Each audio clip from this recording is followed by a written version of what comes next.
Okay, 1779, good luck. So we've not played before, we have no head-to-head score there. Upon 140 games, so still in the process of building a rating. 190 games in total, so a relatively new account. Okay, so we have the advanced Caro. We're up to, what, 600 and a bit games we've done now in Rapid. Okay, we're trying to stop white play e6. Trade the bishop, then c5 is the normal standard move. If queen down, we can block. Otherwise, we might just trade, we can develop. All fairly standard so far. How do I want to do this? I'm just going to play knight c6 first. If queen down, we can always come up and challenge it. Okay, now I'm going to take there. Yeah, maybe I could have taken the move before to not allow that, but it's done now. I'm going to play knight up probably here. And then the bishop where the knight is now. We could have brought the bishop around the angles, but it's a little bit committal. The bishop's then stuck on the queen side. Bishop down does come, logical. So I think queen up here is sensible. Just get out the way. I'm going to do that. We get a tempo hitting the pawn. We can hit the bishop, we can jump the knight and then bishop up. So we've got options. We can play a knight here and hit this pawn. Now, do you guard it? We've got queen across potentially, although the pawn structure's not so good. But I like knight up here actually, just to hit the pawn. So 3 attack it, 2 defend, with a view to bishop up to challenge this bishop. Okay, the bishop's gone back.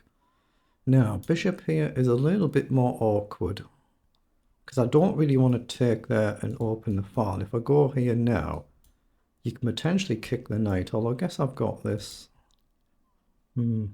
Actually, maybe bishop up here. Tempt forward, otherwise the knight comes, I can trade. Do I want my opponent to play a3 is a question. I'm just going to go to e7. Look, there is a risk I might end up coming back and then getting my king's structure blown wide apart here. So I'm looking at knight across to trade a set of knights. Yeah, I'm going to do that, I think. Although you don't have to trade, do you? But how do we do this? I want a castle, but I don't want the knight going here. That's the slight dilemma. But right now I think I'm alright. I'm going to do it. Obviously g4 now, I've got a square and I've got a path back. So that's why I'm castling there. Otherwise, just common sense moves. Now, I could launch forward here. I've got queen across. If we trade now, I'll lose my knight. So knight up's the move. Bishop up could be a nuisance move, actually, to kick the rook up, then knight up. Yeah, what's wrong with that? Let's play bishop up to hit the rook. We've got knight up potentially. Then rook across, something like that. But we stop the other rook coming across. And now my knight can drop back here. We've just got to be careful. You can imagine knight down, there's a mate threat. Right, the rook has come up. But now we win an exchange, don't we? We hit 2. Not necessarily winning, of course, but we hit the queen and the rook.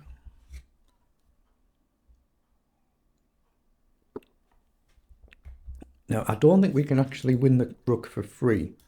So if we go here, you'll give up the queen, and then we're suddenly facing back rank issues. That would be checkmate against us, wouldn't it? So I think we simply take the rook here. I don't think we have another move like this. So let's just take. But now is it tempting to take here? No, I think we get the rook developed now. And we try and play a move like rook down and get our opponent's other rook off the board. Then it's a lot easier and safer to take here. But we've got to watch out for knight down with a mate threat. Ooh, that allows us the immediate move down. You'll have to go here. We can trade the rook straight away. There's no reason not to play that. There's no counter punch that I see. I'll pre-move in case takes doesn't, as you would expect. Get rid of the rook. Get the other rook active on the open file. But now it's probably common sense to trade here. Potentially get rid of that bishop for later down the line, unless we're going to try and keep pressure on this pawn. I need to play a move like h6 to give myself a bailout square, just so I don't blunder that back rank. Well, that's kind of pushing us into it, isn't it? So here, takes, check, block. We attack the queen. We guard the pawn. Everything seems fine. Now, we could simply take first. If knight takes, we've got another rook check.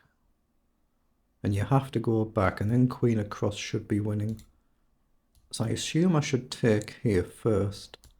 Yeah, we're up on exchange, so get rid of that knight. You probably go the queen or the pawn, does, but now I think we can just safely kick the knight. I don't think a sacrifice works. If I take and you check, I just drop back, the back rank is covered. So I think we simply kick the knight. I'll pre-move in case takes, but I don't think we'll. We'll just kick that knight back, we'll try and get our rook forward and not blunder it, hopefully. And my bishop's a little bit misplaced, so... But the bishop will reinforce the rook coming in, but otherwise we can maybe drop back, I guess. Yeah, I like the idea of rook forward here. Then maybe the queen to support the rook to release the bishop. Some sort of concept like that.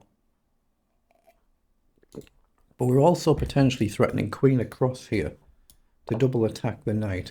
Okay, so the queen has moved. So if we play queen across or queen up now, there's no check from the queen apart from simply sacking the queen. So we're fine with our king.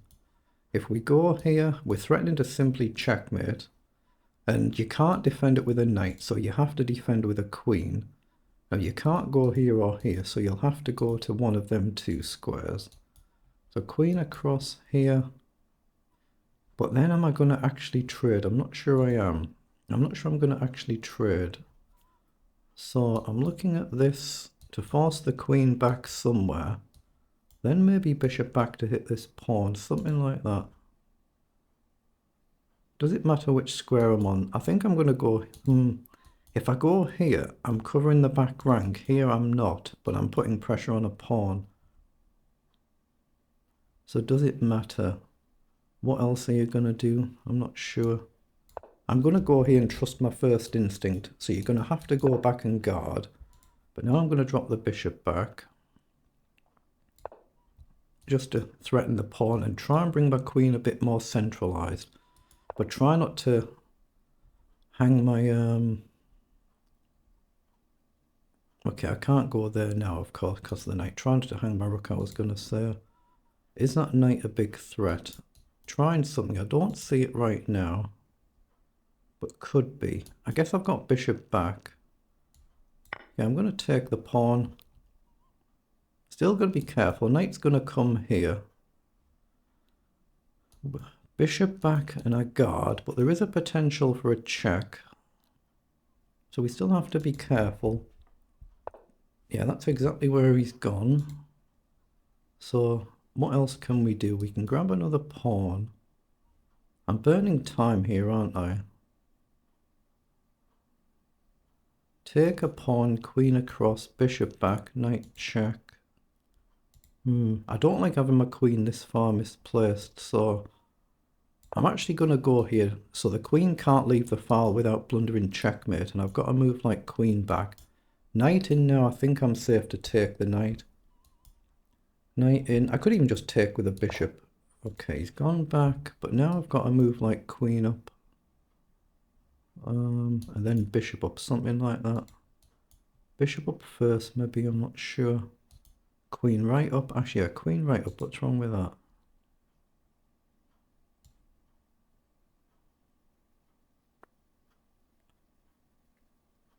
I like queen right up here because you've still got to guard your knight. But I'm burning time, I'm down to 4 minutes already. It's amazing where the time can go. If I just miss a simple attack on the rook, that's it, I can completely throw it. Now I've got bishop up or pawn up. Bishop up, down here. We hit 2 at once. Bishop up must be a sensible move because I'm desperately trying to trade pieces.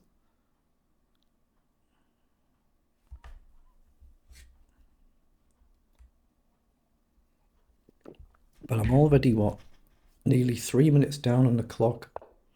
Oh, the king moves, so now I can just trade there. I don't even need to think about that. Just get that piece off the board. So now g5 is more playable. My rook's a bit more vulnerable. Queen in just looks strong though, doesn't it?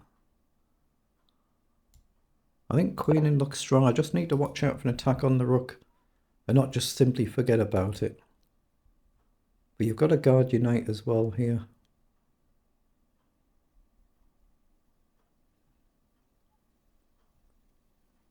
I mean, you could obviously move the knight and then allow the queen trade, but that would just be winning for me. That's kind of what I want to do. I want the queen off the board, and it removes a lot of risk. So I've pre-moved in case my opponent trades the queen. You can see there's a different colour there. Yeah, gone back. So can I attack these pawns now? Just a simple rook across might be good enough to attack here. So here, knight down. Then I simply just pin the knight, I assume. That should be winning. Like I say, you just need to miss a triangulation somewhere. And you find like you blunder some sort of an attack. I know not there now because it's covered, but you just blunder some silly sloppy move. Okay, we can gain a pawn and attack the queen there.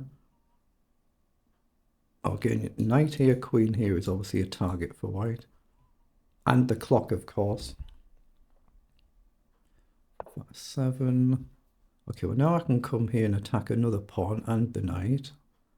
Maybe I could just simply trade the rook for knight. Well, I don't know, he blundered checkmate there, he has. He blundered checkmate there. Just something to pay attention for. Obviously I wasn't even looking for it, but we managed to get the checkmate, so we'll pause that and put it through the engine. And just see what it says we played. We had 34 moves. It's clearly a relatively comfortable game for us, so the figures might be a little bit misleading when you get games like that where, okay, we have blundered here, so we were much better here and we've blundered. So we should not have taken on e3. We should have played the immediate e6. I mean, it's sometimes risky opening the structure up. So what did it actually go to? So we've just gained an advantage there. We're plus 4.1 and it's gone down to basically plus 1. So we've given a big advantage away here by taking on e3. So apart from that blunder, in fact, that's our only real mistake of the game, it says. One blunder there, 91 accuracy, but my center pawn loss is 21. My average is 32, so that's still real good at my level. As in, I should not have taken it. I should have just played the simple h6. And equally, my opponent should not have taken back. I just missed the concept that they've got queen to h5 and you're attacking two pawns at once. That's a bit of a problem, isn't it? That would have been scary if my opponent had seen queen h5. I completely missed that. So queen h5, and then I've got to play a simple move, queen up there, threatening mate in 1, and it might be some form of repetition. There might be just a draw repetition there. So the engine is saying there, but what happens if you just take here? If you take the pawn, I go here. There's no immediate one move check, is there? If you take here and across here, I step up. You can take the rook, but you're facing a mate in 1 and your queen's attacked. Yeah, so I'll take my time and play it back through later on, but I just missed that move altogether, so that would have been really scary. But other than that one move, we played a pretty decent game.